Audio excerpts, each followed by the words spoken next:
Juda ham uzoq kutilgan bahsning taqdiri birinchi uchrashuvdayoq hal qilindi. Ha do'stlarim, bahsning taqdiri deb biroz noto'g'ri gapirgan bo'lishim mumkin.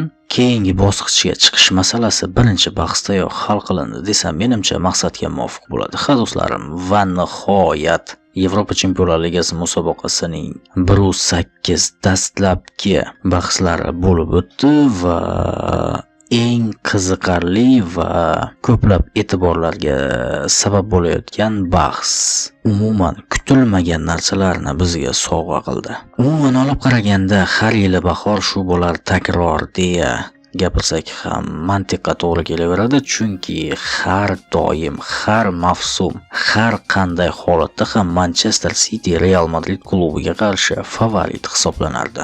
Bu safar esa barchasi juda ham oshib ketgandi, chunki e'tibor bering, Manchester Cityning keyingi bosqichga o'tishi uchun bukmekerlarning va futbol mutaxassislarining fikriga ko'ra 80% imkoniyatga ega edi. Real Madridniki esa bor yo'g'i 20.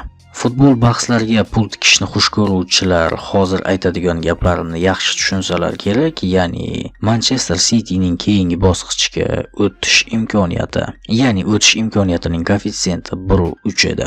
Real Madridniki esa 6. Ushbu bahsda ham, ya'ni birinchi bahsda Santiago Bernabeuda Manchester Cityning g'alaba qozonishi 1/90 edi, Real Madridniki esa 3/8 edi. Bu degani esa bukmekerlar, ya'ni futbol mutaxassislari Real Madridning g'alabasiga deyarli imkoniyat bermayotgan edilar, lekin amalda yana o'sha eski holat takrorlandi. Va eng e'tiborlisi shundaki, Real Madrid nafaqat g'alaba qozonganda ham yirik hisobda g'alaba qozonib, menimcha 90% ga keyingi bosqich masalasini hal qilib bo'ldi. 100% demadim, bor yo'g'i 90% dedim. Sababi biz tarixda bunday holatlarga ko'p guvoh bo'lganmiz. Masalan, Paris Saint-Germain Barcelona birinchi bahs 4-0, javob bahsi 6-1. Barcelona Liverpool birinchi bahs 3-0, javob bahsi 4-0. Roma Barcelona qarama-qarshiligida ham shunga o'xshash holat yuz bergan, adashmasam o'shanda Barcelona o'z uyida 5-2 hisobida g'alaba qozonganda, javob bahsida esa 3-0 hisobida mag'lubiyatga uchrab, mehmonda kiritilgan gollarning evaziga musobaqani tark etgan edi. Tarixda bunday holatlar juda ham ko'p bo'lgan va e'tibor berayotgan bo'lsangiz, bunday holatlar ko'proq Barcelona bilan sodir bo'lgan. Lekin Real Madrid Barcelona emas va Real Madrid 3 talik to'p farqini menimcha yo'qqa chiqarib qo'ymasa kerak, yana bilmadim. Futbol taxminlarini yoqtirmaydi va podadan oldin chang chiqarish ham biroz noto'g'ri bo'ladi.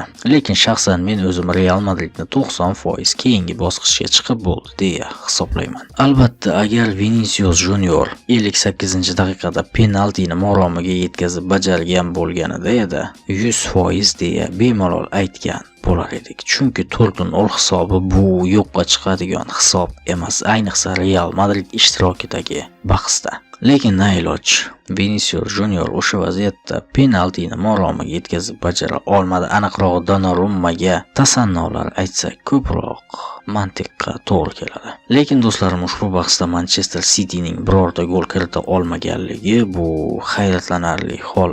Albatta, daqiqasi aniq esimda yo'q, bir vaziyatda yaxshi imkoniyat bo'ldi, ya'ni himoyachi xatolikka yo'l qo'ydi va Thibaut Courtois shunchaki fantastik seyf amalga oshirdi o'zining o'ng oyog'i bilan.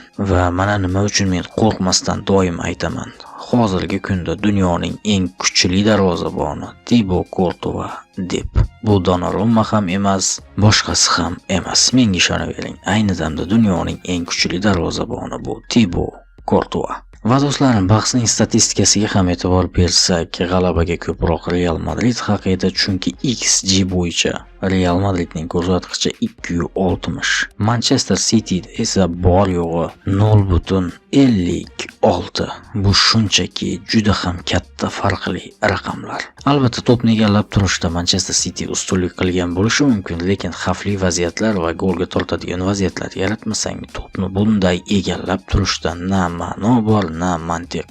Va shu bilan birgalikda Manchester City yetakchisi Erling Haalandni ham ushbu bahsda birorta aniq zarba bera olmaganligiga e'tiboringizni qaratmoqchiman. Ha do'stlarim, ushbu bahsda ham Rudiger ismli Madrid himoyachisi Erling Haalandni shunchaki cho'ntaklariga solib oldi.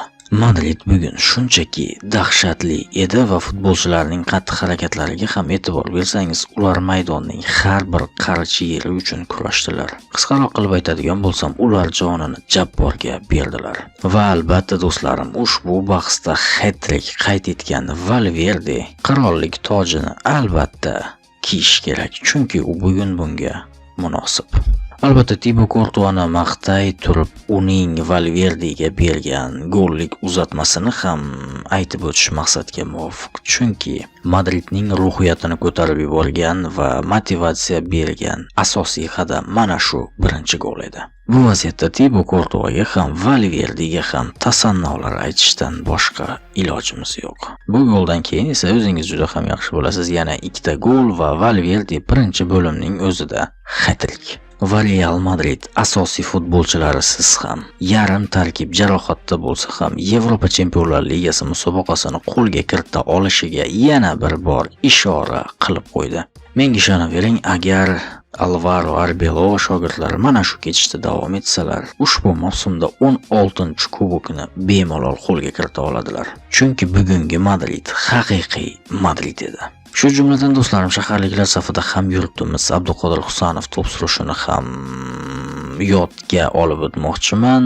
Shaharliklar 3 ta gol o'tkazib yubordilar va 3 gol ham Abduqodirning qanotidan emas edi va uning aybi bilan kiritilmadi. Va hattoki do'stlarim, ushbu bahsda Abduqodir Husanov Manchester City tarkibida Dokudan keyingi eng ko'p ball olgan futbolchi ham bo'ldi. Doku 704 ball bilan, Abduqodir esa 703 ball bilan. Ekraningizdagi suratga e'tibor bering. Ushbu yerda zangori rang bilan belgilangan raqamlar bu yuqori, sariq, aniqroq rus tilida aytganda oranjovoy rangdagilar esa o'rtacha, qizil rangdagilar esa juda ham yomon degani. Shunaqa gaplar azizlar, menimcha keyingi bosqich masalasi bitta bo'limda hal qilindi. Ha, birinchi bo'limda yo'q.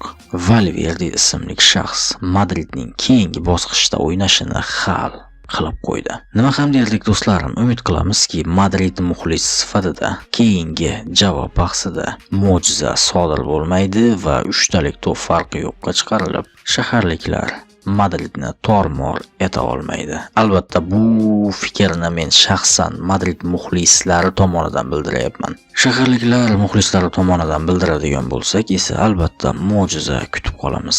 Erling Haalandning pokerini. Lekin mening ushbu tilagimga o'ylashimcha Manchester City klubining ashaddiy muxlislari ham ishonmasalar kerak. Do'stlarim, nima deb o'ylaysiz? Mana shu tempda davom etsa Madrid klubi ushbu mavsumda 16-kubokni qo'lga kirita oladimi yoki yo'q? Bu haqidagi fikringizni albatta kommentariyada kutib qolaman. Va mana shu yerda Real Madrid klubi muxlislarini bugungi g'alaba bilan tabriklagan holda xayrlasha qolaman. Do'stlarim, futbolni seving va u bilan yashashda davom eting. Omon bo'ling.